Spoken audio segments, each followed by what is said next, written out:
What's up, guys? It's your boy as always it gets, and I'm here to talk to you about UFC 256. And like many cards from this year, there's a lot to talk about here.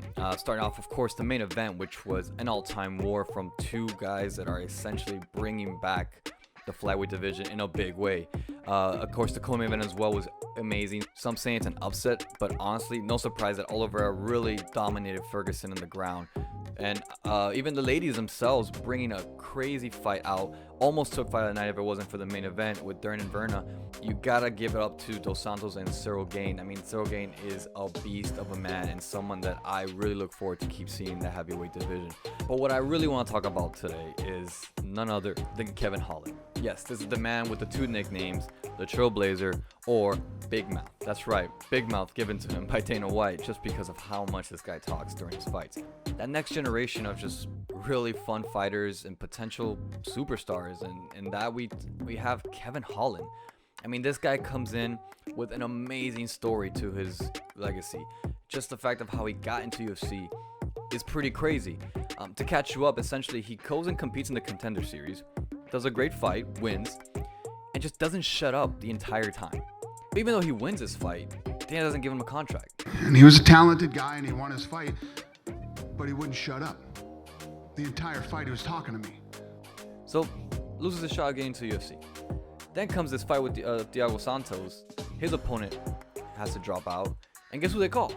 Big Mouth himself, Kevin Holland, steps in, does an amazing fight. Yes, might have lost by a decision, but holy shit did he put up a fight and gave Thiago Santos a very hard time. We're talking about Thiago Santos, a guy that really brought it to John Jones at one point. After this, he goes on to essentially not stop working for all of 2019 and all of 2020. And in 2020 specifically, takes 5 fights in that year and just destroys everybody. I'm talking about 3 TKOs out of those 5 fights, 1 knockout, and a decision. Most impressive victory of the year being Jacare Souza in UFC 256. I mean, this is a guy who is known as a UFC legend, a jiu-jitsu legend, and someone that everyone really thought was going to give Holland a hard time. Not the day. Fight lasted a minute 45. Took him out in a knockout from his back. Yes, ladies and gentlemen, from his back. That means Souza was on top of him, trying to bring down ground and pound, but instead, it went the other way. Well. How the turntables. One of the coolest things about this fight, that the fight starts right away with a triangle attempt by Holland. Now, again, this is Souza, jiu-jitsu legend, well-respected fighter, and you're gonna throw a triangle right off the bat, ballsy, and he almost had it.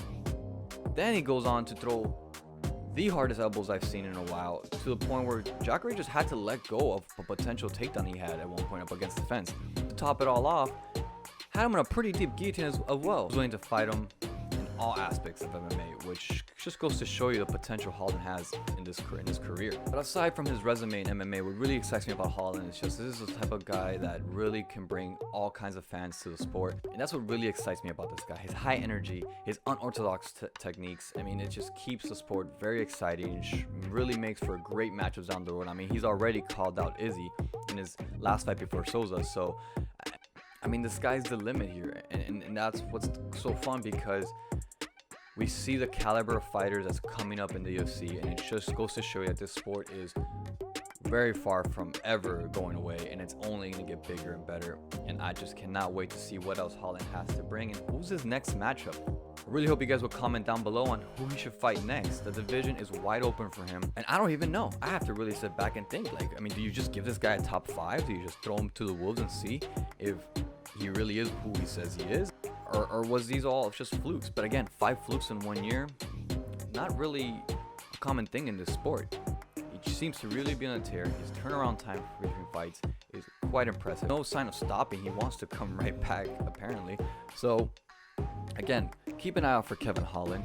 Make sure you watch every fight from here on out, because he might just surprise you with something crazier. Is there any other fight from this card that you really want me to talk more about and break into details? Feel free to please leave a comment. I'll gladly go over and break down some of those fights. I mean, again, there was so much that happened last night that it's just, we can be here all night. So I really hope you guys subscribe, like below, and keep coming back for more Made for Fighting.